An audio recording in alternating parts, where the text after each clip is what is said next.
Pada Kota Baru tu kita masih lagi syuting dan kita bergerak ke mana? Gunung Stong. Okay ni Gunung Stong. Gunung Stong kat Ya, Kelantan. saya tahu. Okay, kita pergi dia macam resort. Yes, betul. So sampai pula Cantik tempat tu. dia ada Waterfall. air terjun Bertingkat. bertingkat. Itu tempat pertama saya syuting sebagai cara sepak Malaysia. Saya pergi Saya tu. tak tahu tempat tu tempat yang keras.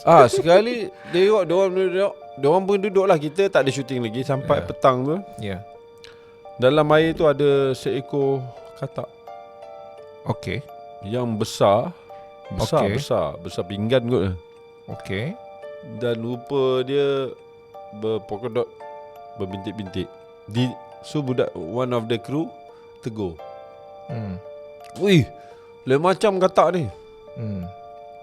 Lepas maghrib, the whole production dalam 30 orang, artis, kru, semua director, satu badan kita orang naik bintik. Kita tak boleh syuting 2 hari. Itu kejadian kat Kelantan dah.